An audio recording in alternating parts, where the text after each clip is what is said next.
Era o terror. Ela puxava para o fundo do rio. Quando a água estava cheia, ela vinha. E quando estava pouca, estava vazando, ela desce. Essas forças, né, do Rio Paraguaçu. Essas crenças, elas resistem a tudo. Já vi falar e existe, né? Nunca vi, mas eu sei que existe.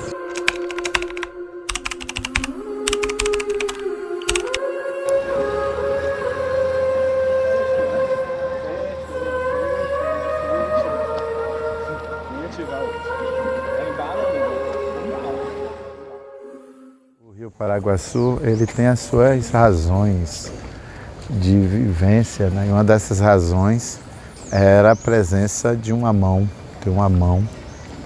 que ela é metade, né, cortada, e ela é toda envolvida de cabelo, e o nome dela é Mão Cabeluda. Era o terror, né, para os meninos. E era um grupo assim de 10 jovens que ficávamos jogando futebol e revezando, tomando banho no rio. Como alguns acidentes no Rio Paraguaçu aconteciam de afogamentos de jovens e até crianças, porque nas margens do rio as mães iam lavar as roupas, levavam seus filhos e os acidentes aconteciam.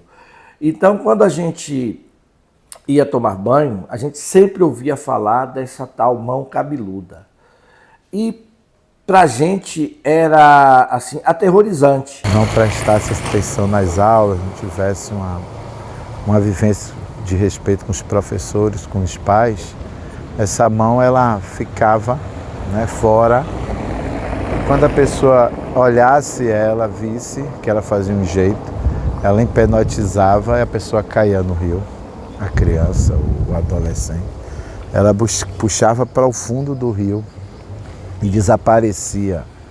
Muitos não sabiam nadar e temiam realmente o afogamento e, além de afogar, ser puxado, ser tragado para o rio por essa entidade que a gente não sabia realmente o que era.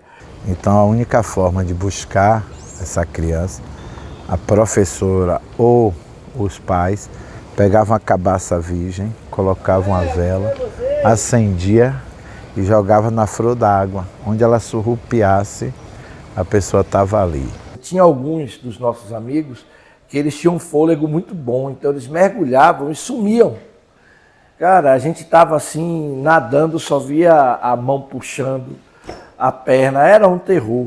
Então a gente ficava com muito medo e era o que nos assombrava e até que nos limitava a ir em determinados lugares aqui no Rio. Eu mesmo, a água passava do pescoço e eu não ia não. Eu voltava com medo da mão cabeluda. Muitas pessoas que caíam no rio e zombavam, essa mão não existe, os corpos desapareceram e até hoje não apareceu, entendeu? E aí nós temos alguns amigos de infância que são tidos naquele período pelo essa maldição, que é uma maldição, que tem do Rio Paraguaçu. Olha, lendas são histórias fantásticas, né? Que são criadas pelo povo e que termina virando uma verdade, né? Uma verdade quer dizer uma legenda e que ela, aliás, sobrevive ao tempo, né? É passado de pai para filho. Então essas lendas são coisas. Lenda origina a palavra lendário, né? Que são pessoas ou que são fatos que ficam registrados e perpetuados para sempre, talvez. Sou filho do Rio Paraguaçu, porque o Rio Paraguaçu ele era a nossa principal fonte de renda e de sobrevivência. Minha mãe era lavadeira, parteira, rezadeira, benzedeira. O Rio Paraguaçu, ele não só foi local de sobrevivência e de vivência dos indígenas, mas também passa a ser, né, por conta da sua navegabilidade, trazendo os navios dos portugueses e os navios negreiros. No caminho, muitos negros morriam, né, de doença, né, do rato, insetos, né, como barbeiro e tantas outras coisas, e às vezes também de inanição, de fome. Esses negros jogados nos mares, né, eles eram pegos por Iemanjá, que vinha acompanhando o navio, e chegando aqui nas águas do Paraguaçu, ela transformou, né, esses corpos em peixe, e aí ficou sem lugar onde morar com esses seus filhos transformados em peixe. Então ela pediu, né, a uma baleia a sua vida emprestada, transformou essa baleia em uma grande casa e passou a morar com seus filhos nesta pedra que é a sua casa, né? Então, hoje o povo do Santo dedica as suas oferendas justamente ali na região da Pedra da Baleia, aonde se afirma estar Iemanjá. Ah, uma moça bonita, a gente estava assim, estava o rio, né? Estava correndo e tudo, ninguém via. Daqui a pouco a pessoa via aquela coisa, aquela moça, a artazinha abaixo, gordinha, duas, às vezes três. Oxe, ela subiu da onde ela estava? Foi. Que a senhora disse que ela estava onde? Lá em cima. No fundo da água. No fundo da água. Quando a água estava cheia, ela vinha. E quando está pouca, está vazando, ela desce. Já vi, sim, ali mesmo, naquela pedra ali. Uma vez eu estava pescando, mas era de noite, mas não era muito cedo, né? Era 7 horas por aí, assim. Já estava escuro. Eu vi um vulto, uma pessoa, uma mulher, tipo mulher, né? Toda de branco. Também eu olhei, deixei pra lá. Tudo de branco é bom, né? Eu digo, coisa ruim aqui não é. Não, nem me arrepiei, eu tô ligado já disso aí. Não tenho medo, graças a Deus não tenho medo de nada não.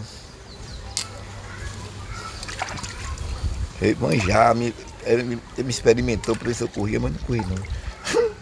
A dona das águas é que me protege aí em cima, aí dentro, em cima d'água e debaixo d'água nunca eu não vou. O Rio Paraguaçu, essa parte aqui, ela é cheia de entidades espirituais, entidades fantásticas. Como é que chama? O nego d'água, não sei quem, tem o sucuri, o açucuri, um monte de animais. As lendas, esses mitos, esses contos, ele teve um processo na educação bastante importante, porque as lendas, ela permite que você eduque através do medo. Todas as religiões que você imaginar, ela tem um conteúdo significativo de sobrenaturalidade, né? Então, principalmente o fiel. O que é a Bíblia, a não ser um texto literário sobrenatural, né? Então, todos esses textos, todas essas coisas, aliás, elas têm um conteúdo sobrenatural e isso causa medo, porque é desconhecido, né? Não é racionalizado, essa é a questão. O nego d'água é isso aí, nunca vi ele não, nunca vi nem quero ver. Mas medo eu não tenho não. Medo de quê? Eu nunca fiz nada a ele, ele nunca fez nada a mim. Mas tem gente que mas se vê, sai correndo por aí à toa. Veja se o formato dele, qual é que o dele aparece. Tô em nome da areia, fica lá, velho, só a parte que eu fico na minha. Deve ser um neguinho baixinho e forte. Eu tinha uma prima que foi tomar um banho ali. Vieram quando a maré encheu. Morreu 2 pessoas, a canoa virou. Morreu uma prima minha, irmã dessa que mora aqui nessa casa dos nomes. Morreu uma irmã dela e morreu um menino que era gêmeos. O que era bom morreu e o ruim não morreu. A melhor forma que você faz é você criar uma mitificação em torno da coisa, né? Você criar um medo em torno da coisa e você dizer, olha, tal hora da noite sempre aparece em tal lugar assim, uma mula sem cabeça. Olha, lá tem um nego d'água que puxa a pessoa e mata ele e leva para Iemanjá, que leva para a mãe d'água, que leva para não sei quem. Ó, tem um boto ali que ele rapta pessoas, tem uma sucuri que engole gente, engole boi, engole cavalo. Então cria um medo em torno da pessoa, isso é um controle social, né? Isso é uma forma de você controlar a pessoa, criar medo em torno dele. E a melhor forma de você criar um medo é você criar uma coisa fantástica, né? É assim. Eu acho que ele estava jogando bola, depois foi tomar o banho na maré. Quando ele veio sem voz. Não é lenda, isso aí aconteceu. Não sei se ele ficou escondido em algum lugar durante um período, mas que foi informado que um dos nossos amigos, o nome dele era até Nino, que ele foi pegar um presente que foi dado a Iemanjá e ele sumiu.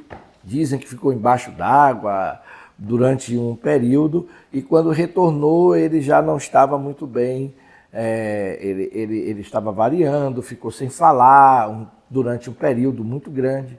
E isso aí a gente viu realmente que aconteceu com ele, porque ele passava na rua, não falava com ninguém, sempre com um olhar assim distante, parecendo que realmente alguma coisa de grave aconteceu com ele. E isso aí inibia muito mais para que todos nós, que tinha algumas pessoas que gostavam de mergulhar lá próximo da Pedra da Baleia, lá no Caquende, e isso aí durante um período ficou todo mundo com medo e ninguém mais descia para mergulhar ali não.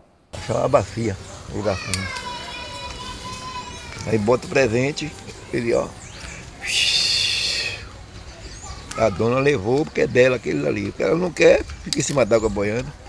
A gente tinha medo dessas lendas. E isso me formou para que eu, né, seguisse a ter essa vontade, já que eu já estava me firmando nas artes, de fazer não só uma pesquisa, mas de conversar com as pessoas acerca disso. Amo o cabeludo.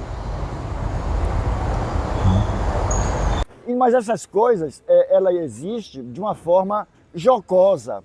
Ela tem mais um sentido de brincadeira. Agora, só que a ignorância humana, porque existem pessoas ainda que têm pensamentos medievais, pensamentos retrógrados, não cresceu.